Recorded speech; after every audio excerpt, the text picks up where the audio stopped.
Vamos lá, para os ativos que podem ser incorporados nessas formas, tá? Então, mesma coisa, tá? Da outra parte. Pomada, pasta, gel e creme, tá bom? Vai continuar aqui, porque a imagem não cabe inteira, tá? E aqui eu tentei ainda consertar e ficou pior, tá bom? Relaxa, né? Faz parte. Vamos lá.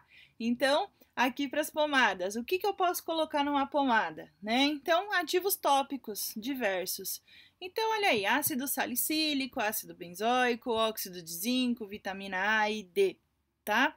Pomada para assadura, pomada para disfunção dermatológica, né? Como dermatites, por exemplo, são as mais comuns que nós temos no mercado, tá bom?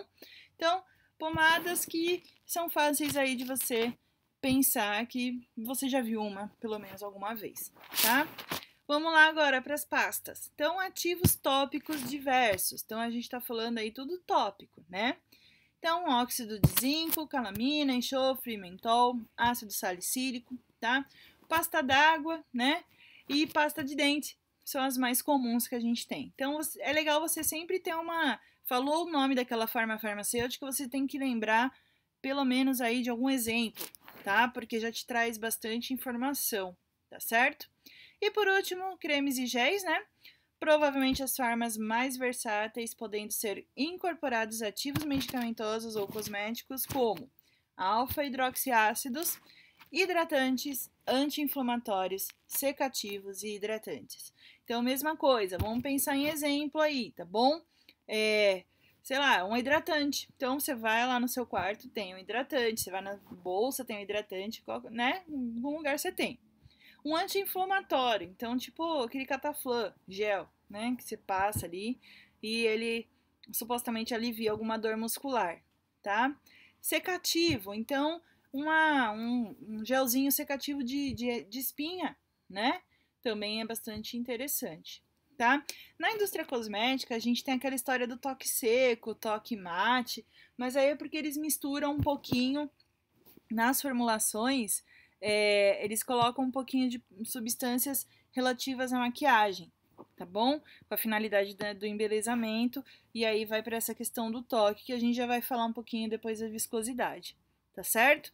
Então, lembrem-se disso. Pensou aí na forma farmacêutica, você tem que lembrar de algum exemplo, tá? Então, pensa, marca um exemplo para pomada, um para pasta, um para creme, um para gel, tá? Garanto que você vai lembrar de bastante informação tendo um exemplo na cabeça sempre, tá bom?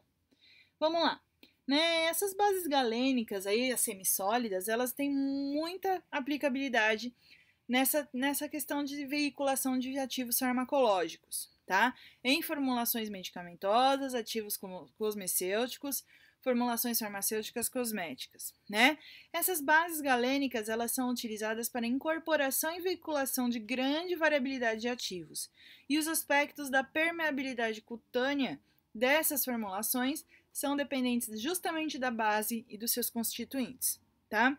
Essa permeabilidade, ela se refere à capacidade seletiva, né, da pele, para deixar alguns ativos entrarem ou não, de acordo com a sua natureza bioquímica, né? Hoje a gente tem um grande desafio nas indústrias de insumo e nas farmácias da manipulação, né, que é justamente conseguir formular produtos com capacidade de melhorar ou modular os fatores que podem interferir nessa penetração dos ativos nas camadas mais internas da pele, tá? E, né, quando a gente fala aí um pouquinho sobre esses componentes das bases galênicas, só para lembrar vocês nas preparações cosméticas, nós temos alguns que são importantes, tá? Então a gente tem aí, por exemplo, né, os componentes mais específicos que vão garantir a estabilidade e aquele tempo de uso da formulação, né? Desde que esses estudos estejam feitos de acordo lá com a farmacopeia, tá? Então a gente tem lá os conservantes. O que faz um conservante? Protege o cosmético de contaminação microbiana e das oxidações indesejáveis, né? Assegurando um prazo de validade e oferecendo segurança para o usuário, né? Para o nosso paciente, tá? Os conservantes, eles podem ser classificados em bactericidas, fungicidas ou antioxidantes, como parabenos, né, álcool, BHT, BHA, né, nós temos, esses são alguns exemplos, tá bom? Nós temos também os corretores de pH ou tamponante, né? Acho que vocês já trabalharam com os dois termos. Corrige o pH da formulação. Então, o pH da formulação ele tem que estar de acordo com o pH da região que vai ser usada a formulação, né? Não adianta eu falar que eu vou usar a formulação numa região da pele que o pH é mais ácido e a formulação tá básica. Não vai conversar, aquela história que eu falo para vocês, né? Então, eu preciso de um corretor de pH ou um tamponante. Né? O tampão, a solução tampão que a gente costuma usar é para ela segurar o pH naquela faixa que eu preciso, tá? Para ele não ficar oscilando, tá? Então eles corrigem o pH dessa formulação, propiciando uma estabilidade dos ativos e dos fármacos incorporados, tá? Exemplo, né, de tamponante aí, a gente tem o hidróxido de sódio, a trietanolamina, né, e até o ácido cítrico, tá? Eu também tenho os emolientes. Eles evitam, né, ou pelo menos atenuam, né, o ressecamento da pele e dos cabelos, tá? São responsáveis pelo toque final do produto, aquele que a gente estava conversando. Todos os óleos atuam como emolientes, tá? Além de compostos, né, como por exemplo aí o stearato de octila. Pega lá o shampoo, né, dá uma lida, que você vai ver que você vai encontrar um emoliente aí, tá bom? Temos também os emulsionantes ou emulsificantes, a palavra é a mesma coisa. Eles promovem a mistura, né, entre as fases aquosa e oleosa, tá? Que não seriam miscíveis, tá bom? Por exemplo, os polissorbatos, tá? E os monoestearatos, que são bastante utilizados. Tá? Nós temos também os espessantes ou estabilizantes. Eles impedem a mobilidade da fase aquosa, tá? Alterando a viscosidade. E auxilia o emulsionante, impedindo o rompimento da emulsão. Então, ele impede que a fórmula quebre, tá? Como exemplo, né, a gente tem aí o próprio cloreto de sódio, que é muito usado em shampoo, tá? Nós temos os agentes sequestrantes ou quelantes. Eles são importantes, né, porque eles retiram os íons que a gente não quer na formulação. Então, eles retiram e complexam. O que é isso? Ele agrega, né, ele junta aqueles íons que eu não quero, tá? E eles isolam da formulação. Ele até tá ali, mas ele não vai ser ativo, ele não vai interferir na formulação mais, tá?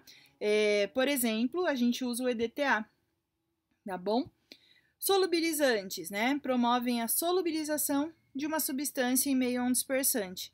Eles são bastante importantes, né? E são utilizados para dissolver corantes e conservantes, que às vezes querem ficar agregados ali, a gente coloca e ele já se dissolve, tá? Os umectantes, que são capazes, né, de reter a água na formulação, ao mesmo tempo que mantém a superfície da pele umedecida, tá? Eles apresentam uma propriedade higroscópica, ou seja, ele absorve a água do ambiente. Então, exemplos disso, glicerina, propileno glicol e sorbitol, são os mais comuns que nós temos, tá? Tensoativos ou surfactantes, é a mesma coisa. Eles têm uma molécula, um agrupamento com característica polar, ou seja, né, ele tem uma característica polar, ou seja, que vai atrair, pode ser sujeira, que seja num sabão, né, e tem uma característica apolar, né, que vai ser próxima da água, tá? Então, por exemplo, aí o sabonete, tá? Nós temos os silicones, né, que geralmente fazem componentes específicos de formulações semissólidas, né, principalmente cosméticas, que eles formam uma película na pele com a finalidade protetora, que confere aí maciez, sedosidade, né, melhora a resistência da água e a dispersão. Então, por exemplo, creminho de mão, né, ele forma uma maciez, é tudo aquilo que o pessoal usa no comercial, que na verdade está dentro da formulação. Então, todos têm, né? Então, eles acabam usando como marketing até essa questão de maciez, né? Pode ser que o diferencial deles seja um silicone de maior qualidade, mais purificado, enfim, né? Vários outros itens aí que eles acabam usando mais na questão para vender o produto, tá? Porque todos têm que ter. E os veículos, né? Que também são chamados de excipientes, tá? Que constituem a base na qual esse produto é formado. Então, a gente pode usar como veículo água, álcool, óleo, propileno glicol, gel, sérum, suspensão, emulsão, né? Esses são os mais conhecidos aí. E também a gente tem um outro tipo de veículo, que ele é chamado veículo vetorial, tá? Que eles são estruturas que levam o princípio ativo hidrossolúvel ou lipossolúvel, tá? Para dentro da epiderme.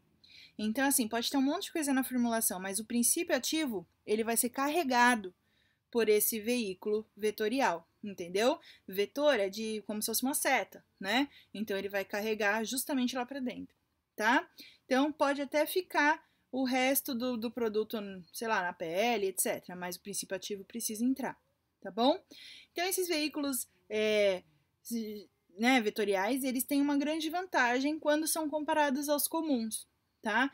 E hoje, né, é uma alternativa bastante interessante quando se fala em carregar princípio ativo além da epiderme, né, aumentando a eficácia, a biodisponibilidade e a permeabilidade, tá bom?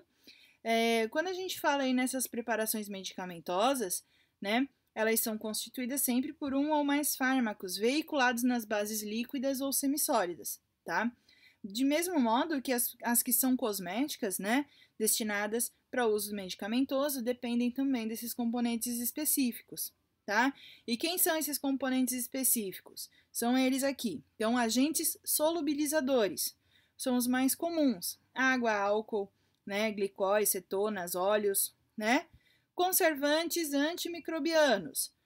Então, a gente tem aí ácido sórbico, benzoato de potássio, né? Então, são alguns aí. Ácido ascórbico, né? Por exemplo, atua como um antioxidante. A maioria das vezes, você vê lá a característica do ácido ascórbico, ele é muito bom como antioxidante para as formulações, tá? Acidulantes, nós temos os ácidos tartárico, por exemplo, e málico, tá? Alcalinizantes, aqueles que vão aumentar o valor do pH, nós temos o bicarbonato de sódio, o carbonato de sódio, né? Enquanto nós temos agentes de tamponamento aí, o citrato de sódio, fosfato de potássio, né? Agora, como suspensores e indutores de viscosidade, né? Para aumentar a viscosidade, eu posso usar as gomas, né? Que nem um amido. Então, pensa aí no amido de milho mesmo, que a gente usa na cozinha, tá? Flavorizantes. Então, o glutamato, né? Eu posso usar mentol, né? Então, flavorizantes, aquilo que vai dar, vai estimular as propriedades organolépticas, então cheiro, sabor, etc. Tá bom? Então, lembrem-se sempre desses detalhezinhos aí, certo?